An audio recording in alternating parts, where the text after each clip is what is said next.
Towton, March 29th, 1461. The bloodiest day in England's history. 15,000 men die in a single storm. No one remembers who they're fighting for anymore. York or Lancaster, Red Rose or White, all fade into the blizzard. Soldiers slip on frozen blood. Armor turns to ice. Swords break. Faces blacken with soot and frost. Some fight on with their bare hands. That night, not only an army died, but a kingdom itself. Yet the snow and the wind did not come from nowhere. Towton was not a beginning. It was an ending. The final act of a story that began decades earlier, with a child on a throne and a realm without a king. England, 1422. A crown rests on a cradle. The realm has a king, but no ruler. 9 months old. That's how old Henry VI was when they placed the crown on his head. His father, Henry V, the conqueror of Agincourt, lay dead. France half won, half lost, and a baby inherits the war. A baby does not rule, a baby drools, so the uncles rule instead. Humphrey of Gloucester, John of Bedford, the Beauforts, each one pulling England in a different direction, each one hungry for power.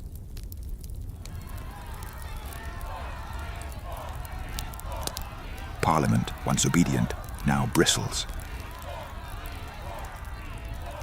1426, the Parliament of Bats. Swords forbidden, men carry clubs instead. The air hums with unspoken violence. Years pass. Henry grows, pale, gentle, distant. At 16, he comes of age. But he has no taste for war or rule. He loves books. He builds colleges, King's College, Eton. He dreams of peace, not glory. Imagine it, a medieval king who falls asleep in council, who weeps before battle, who prays while his nobles sharpen blades. The court looks at him and sees weakness. France strikes back. The empire his father built collapses. Rouen falls. Bordeaux falls. By 1450, only Calais remains. The 100 Years' War ends not with victory, but with shame. England is broke. The people are furious. They need someone to blame. One name rises: William de la Pole, Duke of Suffolk. Suffolk arranges Henry's marriage to Margaret of Anjou, a French princess, brilliant, ambitious, dangerous. She's meant to bring peace. Instead, she brings fire. Suffolk secretly gives away Maine, English land, as her dowry, without Parliament's consent. When the truth spreads, the nation erupts. He's accused of treason, exiled, and never reaches exile. Pirates find his ship. They cut off his head and cast the body onto the beach at Dover. Pirates, of course. And England understands at last. Its king cannot rule. Its queen burns with fury. And its nobles sharpen knives in the dark. The storm is coming. The Wars of the Roses have begun. England is bleeding, and someone means to rule the wound. Out of the chaos steps a name that will change everything. Richard, Duke of York.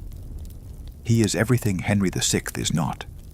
A soldier, a leader, and, technically, the man with the better claim to the throne. The House of Lancaster rules through a coup. The House of York holds the bloodline. But for years, the Yorks stayed silent. Until now. 1455. Parliament gathers. Queen Margaret's faction, the Lancastrians, move to strip York of power. He answers not with words, but with an army. They meet in the marketplace of St. Albans, 2,000 men on each side. Shields crash, arrows fly through narrow streets. The first battle of the Wars of the Roses. York wins, and with victory comes a crown he dares not take. Because he captures the king. Henry VI is found wandering, confused, bleeding from a small cut on his neck. York kneels. Your Majesty, please, come with me. For a moment, England has two kings, one who wears the crown, and one who commands obedience. But Queen Margaret will not yield. She is the heartbeat of the Lancastrian cause, ruthless, brilliant, relentless. Chroniclers say she ruled like a man, and in those days, that was a compliment. She makes alliances with Scotland. She brings her young son, Prince Edward, to the front lines. When prisoners are taken, she lets the boy choose their fate. How should these knights die? He hesitates, then whispers, "Behead them." Margaret smiles. Do as the prince commands. The war burns through England. 1459, Ludford Bridge. 1460, Northampton. 1460, Wakefield. At Wakefield, York falls. His head is mounted on a spike above the city gate, a paper crown nailed to his skull. The man who reached for the throne now rules only in death, but his son still lives. Edward of York, 19 years old, tall, nearly 6.5 feet, handsome, reckless, brilliant in battle. And beside him, a man history will call the Kingmaker, Richard Neville, Earl of Warwick. He's rich beyond reason, controls Calais, commands fleets, buys loyalty like bread. He sees in Edward what England craves: youth, strength, victory. And he decides, I will make him king. March 1461, the Battle of Towton.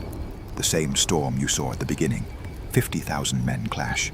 9,000, perhaps 15,000, die. Snow turns to blood. History calls it the day England froze. Edward wins. Henry and Margaret flee north, and the young victor rides into London. 1461, Edward IV is crowned, the first Yorkist king of England. The realm breathes, for the first time in decades. Or so it thinks. Edward IV is young, victorious, and entirely in love with himself. He has the crown, the people, the power, and a fatal weakness. Warwick sails to France, sent to find the perfect bride for the new king, a princess, a treaty, a golden future. But when he returns, Edward smiles. Thank you, my lord. But I'm already married. Warwick freezes. To whom? Elizabeth Woodville, a widow, no titles, no lands, a nobody, whose dead husband fought for the Lancasters. He married her in secret, for love or lust. No one can tell anymore. Warwick's plans collapse overnight. The alliance with France, gone. The trust of the nobles, shattered. The Kingmaker has been outplayed by his own creation. Edward floods his court with Woodvilles, Elizabeth's brothers, sisters, cousins, all dressed in new titles and borrowed power. The old blood of England begins to boil. Warwick feels it. The humiliation, the loss of control. He tries to mend the bond. He fails. So he turns elsewhere, to his enemies, to Margaret of Anjou, the queen he once destroyed. They meet in secret. She studies him like a hawk. You made one king, she says. Will you make another? He bows his head. I will restore yours. 1469. England burns again. Warwick raises rebellion. Edward is captured. For a moment, the puppet returns to the stage. King Henry VI dragged from the tower, blinking at daylight. But peace doesn't last. Edward escapes, returns with Burgundian gold and mercenaries. April 1471. Barnet, fog, chaos, friendly fire. Warwick's army turns upon itself. When the mist clears, the Kingmaker lies dead, a sword through his chest. The man who made kings dies on the wrong side of his own story. Edward IV reigns, and he reigns in style. No battles, No rebellion, just feasts, gold and wine. He eats, he drinks, he rules. And England, exhausted by war, lets him. He grows heavier each year, too heavy for armor, too drunk for counsel. But his charm never fades. Chroniclers say he was the handsomest man alive, a giant, radiant with energy.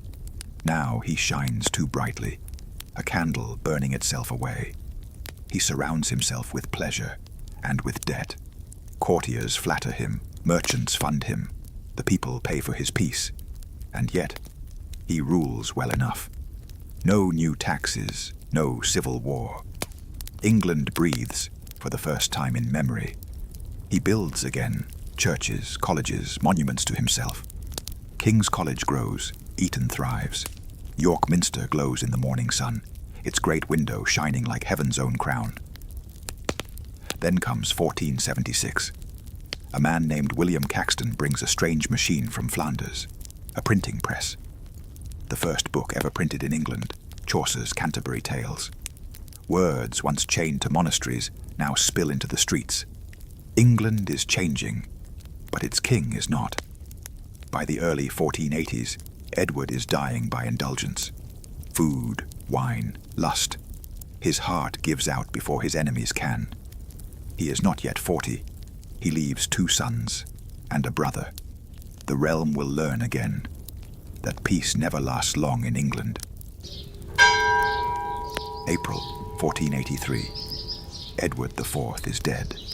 He leaves 2 sons, Edward, age 12, Richard, age 9, and 1 brother, Richard, Duke of Gloucester. Edward V, the boy king, rides toward London. His uncle, Gloucester, meets him with smiles and soldiers. Protection, he calls it.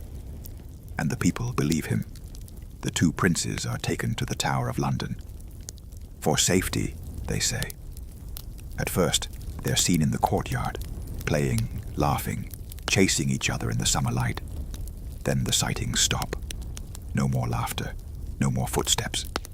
Only silence behind stone. The coronation never comes. No decree, no funeral, no proof. Edward V vanishes. Richard, his little brother, vanishes too. And Richard of Gloucester becomes King Richard III. The people whisper. They know. Everyone knows. 2 boys enter the tower. No one ever leaves. August 1485. England has no peace, only survivors. Richard III wears the crown, but the shadow of the tower follows him everywhere. Far across the Channel in exile, a man rises from obscurity, Henry Tudor, a name no one feared. Until now. Henry lands in Wales with a small army, French gold, Welsh steel, and desperate men. Richard rides to meet him. They will settle 30 years of blood in one day. Dawn breaks over Leicestershire. Mist rolls across the field. Richard commands thousands. Henry has hundreds. But one thing Henry understands. If he wins, he becomes England. And if he loses, he vanishes. Richard rides at the front, the last king of England to lead his men in person. He sees Henry across the field, unguarded, the chance for victory. He spurs his horse. Richard III charges into legend. Through mud and blood he cuts a path, 1 man against an army. He almost reaches Henry, until a halberd arcs down. A single blow splits his helm. The crown falls. A soldier picks it up, places it on Henry's head. Richard III, last of the Plantagenets, dies fighting, the crown rolling through the mud. Henry Tudor becomes Henry VII, and England is reborn. They say the new king took the fallen crown and placed it upon his own head before all men to see. The War of the Roses was over. Henry marries Elizabeth of York, the daughter of the man Richard betrayed. Red and white united. The Tudors rewrite history. They paint themselves as saviors and Richard as a monster. But the truth is simpler. The roses were never red and white. They were always the color of blood. The roses bloom again, the wars end, but the crown remains heavy. The Tudors learned the same lesson every king forgets. Power is never inherited. It is taken, and always at a cost. If history teaches anything, it is this: England never stops fighting. It only changes what it fights for. You've watched kings fall. You've seen crowns crumble into dust, and you've followed history into its darkest corners. If this story moved you, leave a like, then click subscribe. Join Midnight History X. Every week, new stories from the shadows of time. Wars, betrayals, forgotten empires.